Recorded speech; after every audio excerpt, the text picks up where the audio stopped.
Ada karya itu Masya Allah 24 Ramadan, 25 Ramadan. Ada di kalangan kita semayangkan jenazah mereka. Masya Allah. Mereka pun tak tahu bahawa mereka akan meninggalkan kita. Itulah juga kita pun tidak tahu sama ada kita sempat bertemu dengan hari raya atau tidak.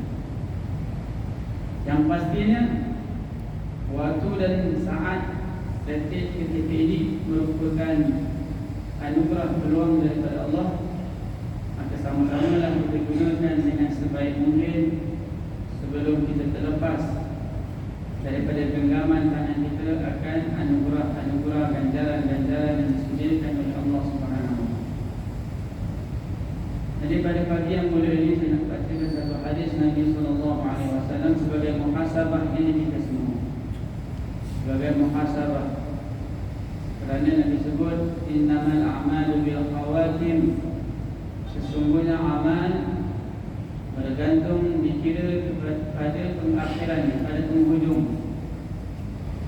Maka sebagaimana kita bersemangat di awal Ramadan, puasanya kita semangat, tarawihnya kita semangat, maka yang dikiranya ialah di penghujung Ramadan. Bagaimana awal Ramadan kita bersemangat, maka begitulah juga di akhir-akhir Ramadan kita dituntut bersemangat. Jadi kita bersungguh-sungguh, bahkan di pengakhiran lebih-lebih lagi kita bersungguh berbanding dengan di awal Ramadan. Jadi Nabi SAW sebut dalam satu hadis yang mana sahabat telah menceritakan bahawa satu hari Nabi SAW telah naik satu anak tangga mimbar Nabi SAW. Apabila Nabi naik satu anak tangga, Nabi mengatakan amin. Kemudian Nabi naik lagi anak tangga yang kedua, Nabi mengatakan amin. Kemudian Nabi naik lagi tangga yang ketiga, Nabi mengucapkan amin. Maka para sahabat Nabi SAW apabila melihat perbuatan yang Nabi SAW lakukan itu, maka para sahabat heran. Naik tangga, tak ada apa-apa doa, tak ada siapa yang berdoa. Nabi mengatakan amin. Sebab biasanya amin ini dilafazkan apabila adanya doa, didahulukan dengan doa. Qul rabbana atina fid dunya hasanah fil akhirati hasanah wa qina adzabannar. Amin. Ini amin maknanya ya Allah, perkenankan, mustajabkan, terimalah doa. Sebab itulah apabila kita berdoa, khususnya kita berdoa berjemaah, maka kita digalakkan sebut amin. Begitu juga dalam salat, ketika mana imam membaca Fatihah sehingga waladhdallin, imam sebut saja amin, maka kita jemaah sebutlah lafaz amin bersama-sama dengan imam.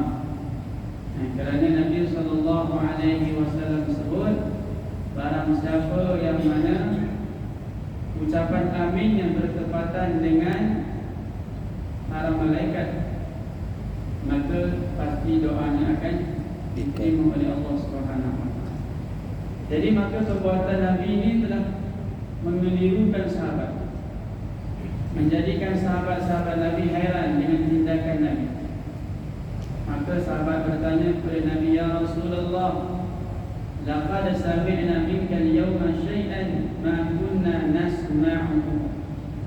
Sesungguhnya kami telah mendengar daripada kamu satu perkara yang kami tak pernah lihat, tak pernah dengar sebelum ini. Kamu tak pernah buat perkara yang sedemikian sebelum ini.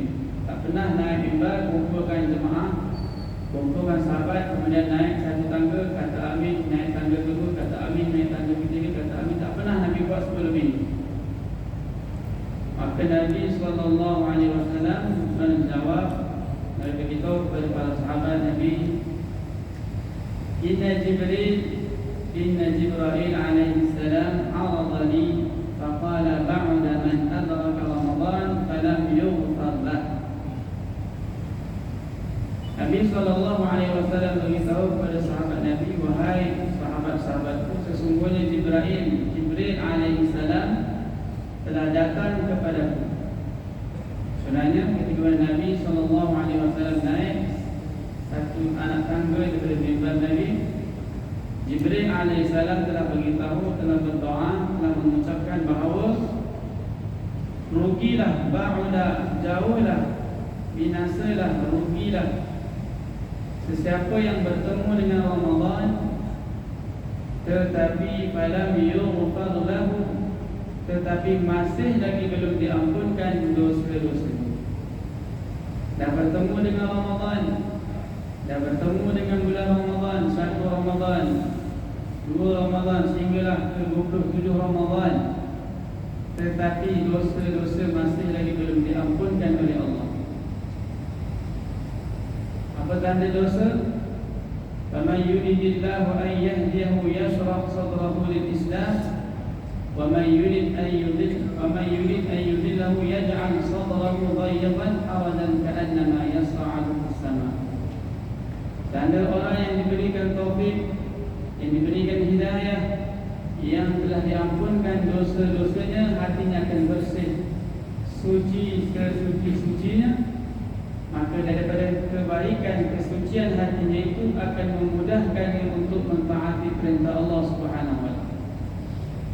Maka sepatutnya kita dah masuk ke 27 Ramadan, banyak dosa-dosa kita diampunkan oleh Allah Subhanahu wa taala. Maka hati kita yang begitu bersih, begitu murni, suci daripada dosa, menyebabkan kita ini nak mentaati perintah Allah menjadi mudah, dan nak langgar perintah Allah ni menjadi susah.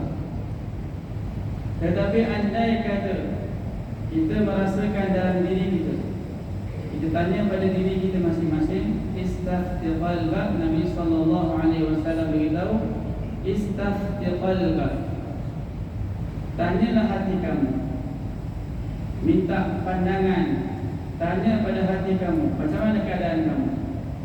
Adakah kamu dah masuk 27 Ramadan tetapi nak sembahyang berjemaah masih susah, nak datang duduk kuliah masih susah, nak buat kebajikan masih susah, nak baca Al-Quran masih payah, nak berzikir masih tak mampu, nak bersedekah masih macam-macam alasan, tak boleh lagi nak buat kebajikan dan sebagainya, tetapi nak melanggar perintah Allah mudah saja. Jalan nak buat maksiat amat-amat mudah bagi kita. Nak buat itu dan ini yang bertentangan dengan perintah Allah menjadi mudah. Maka itu tanda-tanda dosa kita masih belum diampunkan oleh Allah Subhanahu wa taala. Sebab kebaikan pahala merupakan cahaya, dan dosa merupakan kegelapan. Sebab itulah Imam Syafi'i rahimahullah telah tanya kepada guru beliau Imam Waqi', syakawtu ila Waqi' su'a hifzi fa arshadani ila tarkil ma'asi fa innal ma'asi Imam Waqi' telah menasihatkan Imam Syafi'i rahimahullah ketika mana Imam Syafi'i minta nasihat. Bagaimana satu orang anak murid minta nasihat, minta pandangan kepada guru, mengatakan bahawa sesungguhnya aku ni lemah dalam ingatan. Dan sebenarnya ini sebagai satu tawadhu Imam Syafi'i. Kita kenal siapa dia Imam Syafi'i. Daripada kecil lagi dah jadi mufti, daripada kecil lagi dah menghafal Al-Quran, ribuan ratusan hadis-hadis Nabi SAW. Ini sebagai tawadhu, sebagai kerendahan dirinya di hadapan gurunya. Sesungguhnya aku lemah dalam ingatan. Maka Imam Waqi' beritahu bahawa tinggalkanlah maksiat, tinggalkanlah dosa. Tak kiralah apa saja yang berkaitan dengan diri kita yang dikatakan dosa, kerana dosa adalah merupakan kegelapan. Kerana ilmu merupakan nur, dan nur tidak akan diberikan kepada orang-orang yang buat maksiat. Makna kata, satu orang yang hatinya penuh dengan cahaya keimanan, cahaya hidayah daripada Allah Subhanahu wa taala, hasil daripada taubatnya, hasil daripada istighfarnya, hasil daripada amal-amal kebajikan yang dia lakukan, khususnya lebih-lebih lagi di dalam bulan Ramadan yang mubarak ini, maka hatinya akan bercahaya. Hasil daripada cahaya hatinya akan menyebabkan mudah dia nak menghafal apa sahaja kebaikan, dia nak melaksanakan apa sahaja kebaikan. Masya-Allah. Kerana cahaya kegelapan dia tak boleh berkumpul satu tempat. Kita masuk dalam bilik kita gelap, kita nak hilangkan gelap, kita tekan switch lampu. Begitu juga kita nak tidur, kita tak nak terang, kita tutup lampu, maka terang akan hilang dan datang kegelapan. Begitulah juga apabila kita bersungguh-sungguh di dalam bulan Ramadan, dengan istighfarnya, dengan bertaubatnya sungguh-sungguh kepada Allah Subhanahu wa taala, walaupun kita kata dah akhir Ramadan dah terlepas dah, tak, masih lagi belum terlambat. Kerana hadis yang Nabi sebut, innamal a'malu bil khawatim. Walaupun dah lalu dah 20 lebih Ramadan, kita sibuk dengan benda-benda yang tak sepatutnya, kita lalai dengan perkara yang tak sepatutnya, kita lupa nak tadarus Al-Quran, lupa nak baca Al-Quran, masih lagi belum khatam Al-Quran, belum lagi berzikir dan sebagainya, masih lagi ada peluang walaupun masih lagi berbaki beberapa hari. Kerana yang dikira oleh Allah ialah pada penghujung. Pada penghujung. Mungkin di penghujung ini kita sungguh-sungguh bertaubat dengan taubatan nasuha, istighfar, sungguh-sungguh memohon ampun kepada Allah Subhanahu wa taala, maka itulah amalan yang diterima oleh Allah Subhanahu wa taala. Maka rugi dari sebagai muhasabah diri saya dan kita semua, kita kena ingat bahawa Ramadan bakal meninggalkan kita. Ramadan bakal meninggalkan kita. Orang yang imannya sempurna kepada Allah Subhanahu wa taala, hamba-hamba Allah yang saleh, para aulia, bila mana Ramadan nak meninggalkan mereka, mereka akan bersedih. Kerana apa? Kerana janji Allah dalam bulan Ramadan tidak akan dapat pada bulan yang lain. Tidak akan dapat ibadah dalam bulan Ramadan pada bulan yang lain. Kerana dalam bulan Ramadan Allah anugerahkan 3 perkara yang special, yang sangat istimewa: puasa, kemudian qiyam, adanya tarawih, dan dalam Ramadan juga turunnya Al-Quran. Sebab itu hari ini kita mampu untuk sembahyang tarawih 8 rakaat, 20 rakaat dalam bulan Ramadan. Tetapi kita kurang mampu untuk sembahyang pada bulan-bulan yang lain. Kita boleh tadabbur Al-Quran dalam tempoh sebulan dalam bulan Ramadan, tetapi di dalam bulan yang lain kita nak kumpul bersama, nak kumpul jemaah, nak kumpul grup dan sebagainya untuk tadabbur Al-Quran amat payah kerana kesibukannya dan lain. Jadi dalam bulan yang Ramadan yang mulia ini, istimewa dia Al-Quran. Kita boleh baca Al-Quran. Bahkan ada setengah tempat yang mengkhatamkan Al-Quran dalam masa 5 hari, 6 hari. Ada yang mengkhatamkan Al-Quran dalam tempoh 10 hari. Ada yang mengkhatamkan Al-Quran dalam tempoh 1 hari. Yang tak mustahil. Kerana bulan Ramadan adalah bulan Al-Quran. Jadi jangan kita pelik dan kita heran, boleh ke khatam Al-Quran dalam tempoh 1 hari 1 malam. Bukan 1 hari 1 malam.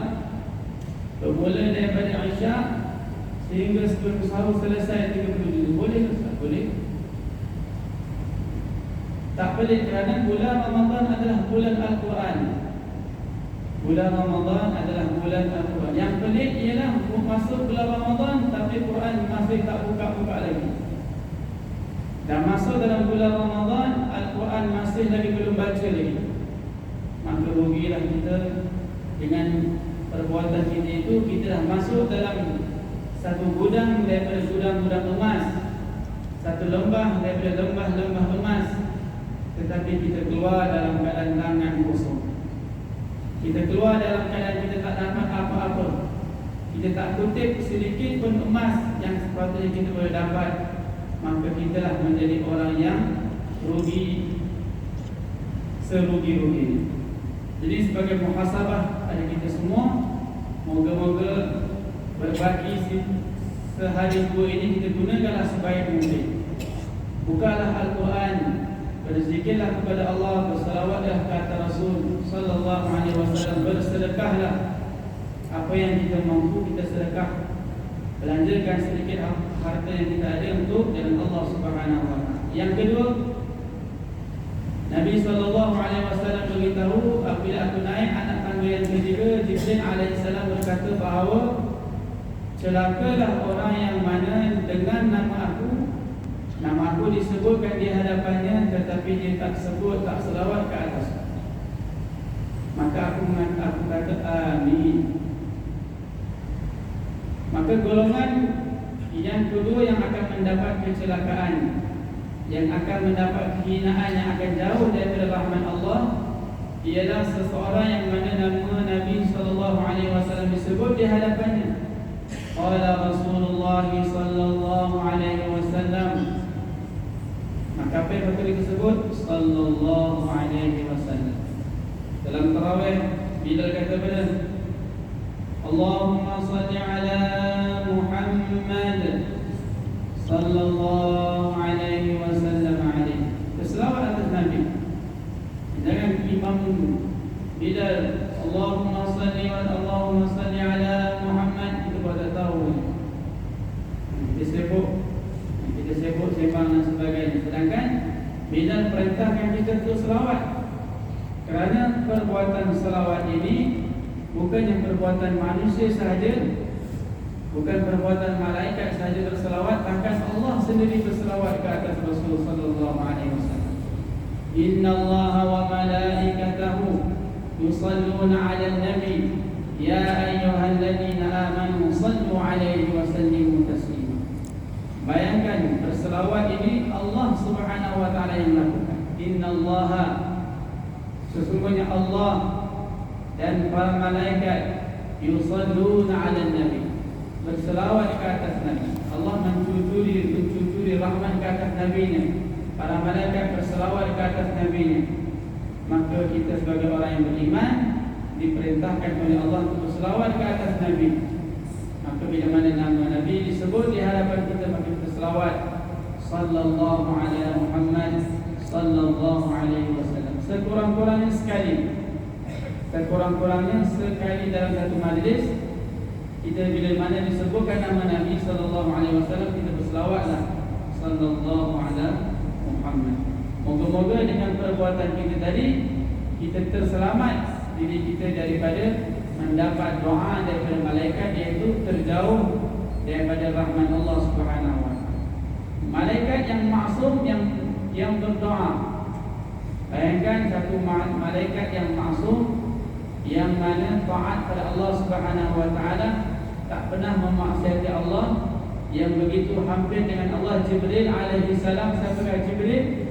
Pembawa wahyu daripada Allah Subhanahu wa taala, yang mendoakan kecelakaan, kebinasaan kepada orang yang tak selawat ke atas Nabi. Dan siapa yang aminkan? Nabi sallallahu alaihi wasallam, satu orang yang begitu dekat dengan Allah dan yang mengaminkan satu orang kekasih Allah, maka pasti doa itu sangat-sangat mustajab. Jadi bila mana kita rasa diri kita ini selalu dibelenggu dengan masalah, diri kita ini selalu ditimpa dengan musibah, tak henti-henti. Lepas satu masalah datang satu masalah, lepas datang satu musibah datang musibah yang lain, maka kena cek, kena tengok balik apa yang kita dah buat selama ini.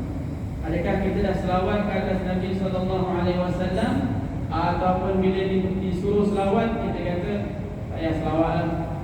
Apa nak selawat banyak-banyak? Bid'ah. Masya-Allah. Selawat banyak-banyak bid'ah. Menyanyi mengungkapkan sini tak bid'ah. Bila suruh selawat dia kata bid'ah. Maka kita kena cek balik amalan kita. Maka mungkin boleh jadi perbuatan kita tadi penyebab turunnya musibah kerana telah didoakan oleh Jibril alaihi salam dan telah diaminkan oleh Nabi Muhammad sallallahu alaihi wasallam. Jadi perkara yang ketiga, yang Nabi sallallahu alaihi wasallam naik saja anak tangga yang ketiga, Nabi mengatakan amin. Nabi beritahu kepada para sahabat bahawa bahawa Jibril alaihi salam telah berdoa, celakalah, binasalah seseorang yang mana adraka abawahul kibar indahu aw ahaduhuma, seseorang yang mana mendapati kedua ibu ayahnya yang tua ataupun salah seorang daripada ibu ayahnya, falam yudkhilahul jannah, tetapi kedua-dua orang tuanya tidak memasukkannya ke dalam syurga, maka aku mengatakan amin. Apakah maksud hadis ini? Bahawa seseorang yang masih ada ibu dan ayah yang telah tua, ataupun salah seorang ayah ataupun ibu yang telah tua, tetapi walaupun ibu dan ayahnya masih hidup, tetapi ibu dan ayahnya tidak menjadi sebab bahawa anaknya tadi boleh masuk syurga. Disebabkan apa dia?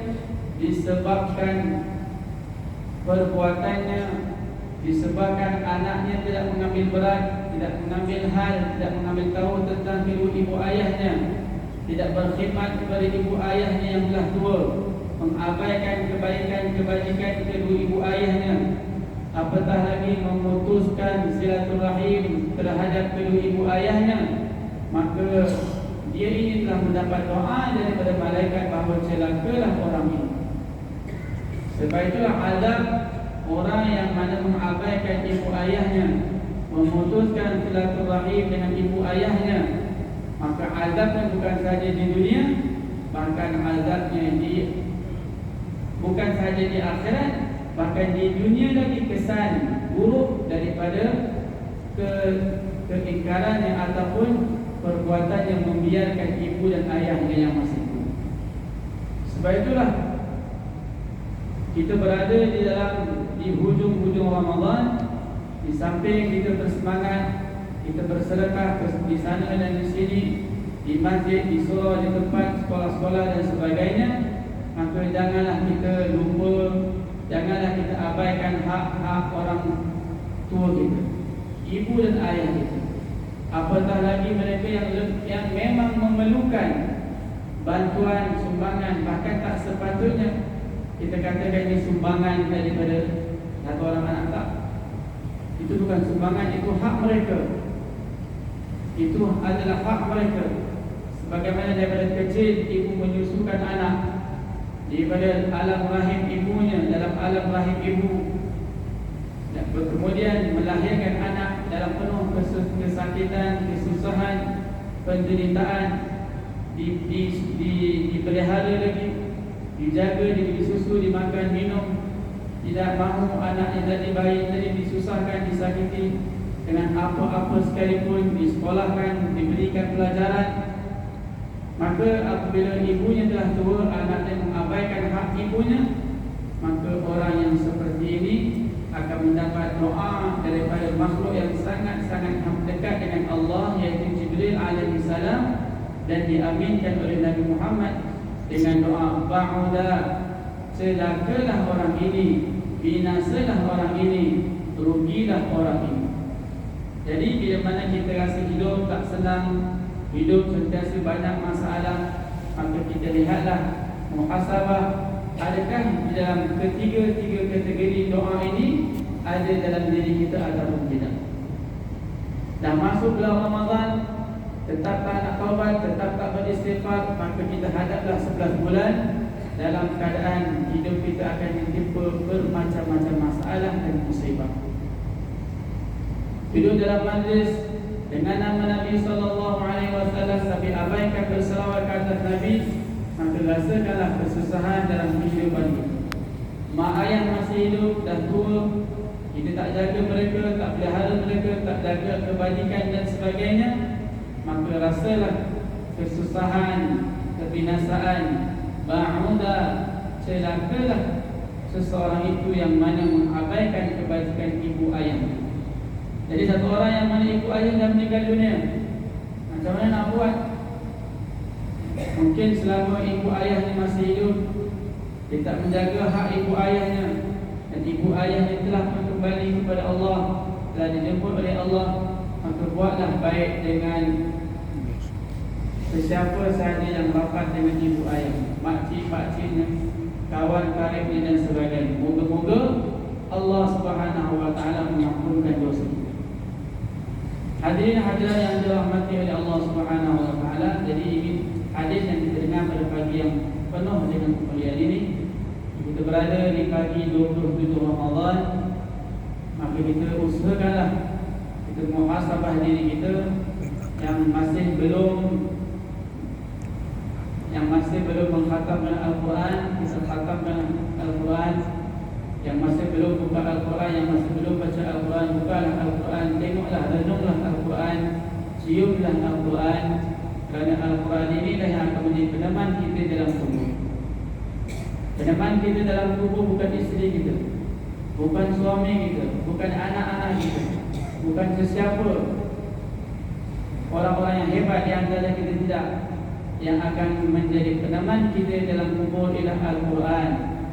Yang menjadi pembela kita dalam kubur ialah Al-Quran. Dan ingat, yang akan menjadi pendakwah kita di dalam kubur juga Al-Quran.